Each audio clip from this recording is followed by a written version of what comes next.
ఒక మామూలు సినిమాకి గ్రాఫికల్ మూవీకి ఎలాంటి డిఫరెన్స్ ఉంటుందంటారు? Made by budget, hard work or తీసే విధానంలో కానీ వాట్ ఎవర్ ఇట్ ఈస్. అలానండి.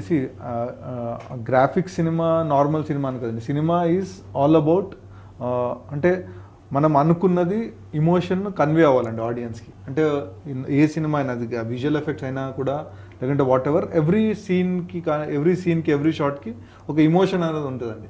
ఆ ఇమోషన్ ఆడియన్స్కి కన్వే చేయాలి. సో అది ఏ సినిమా అయినా the same thing happening. So అది it can be visual effects film, it can be anything. So ఆ ప్రాసెస్ వేరేగా అయి ఉండొచ్చు కానీ but the basic idea is the same. So you have to convey the emotions అది. So and that I think it is working for, అంటే మీరు ఏదన్నా emotional cinema తీసుకున్నా, లేకుంటే ఈగలో కొన్ని ఇమోషన్స్ తీసుకున్నా, ఆడియన్స్ ఫీల్ అయినప్పుడే సినిమా నడుస్తుందండి. So I think the director did a great job in Eega, where ఈగతో ఇమోషన్స్ కన్వే చేసి అది ఆడియన్స్కి రీచ్ అయ్యేటట్టు చేశారు. అయితే ఇంత గొప్పగా చేస్తున్నారు, మీకు ఇన్స్పిరేషన్ ఎవరు? అంటే ఈ సినిమాకి అనేది ఇన్స్పిరేషన్ ఏం లేదండి. The whole idea was the inspiration. అంటే ఈగతో సినిమా తీద్దామన్న that idea itself was an inspiration for us to do something. So like you have Spielberg, you have James Cameron, అలాంటి గొప్ప గొప్ప సినిమా తీశారు.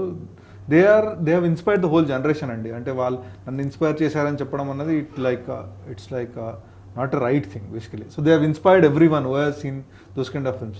So maybe they might have directly or indirectly inspired చేస్తుంటారు. But the idea of making a film with a fly, అది చేసేటప్పుడు మాత్రం that making the movie itself was an inspiration.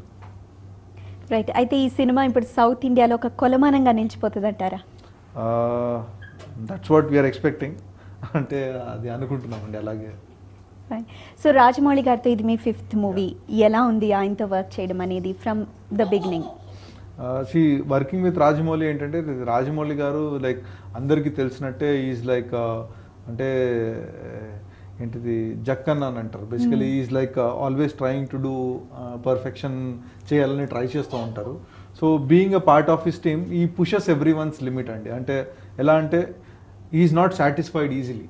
So like ఏదన్నా చేస్తే ఓకే చాలా అంటే కాదు, దీనికంటే ఇంకా ఏంటి, ఇంకా బాగా ఎలా చేయొచ్చు అన్నట్టు.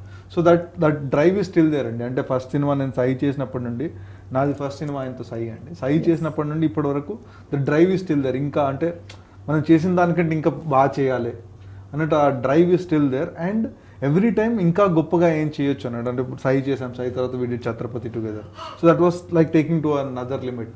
సై తర్వాత Yamadonga, then Magadheera. So every time ఏంటంటే is coming up with challenging situations.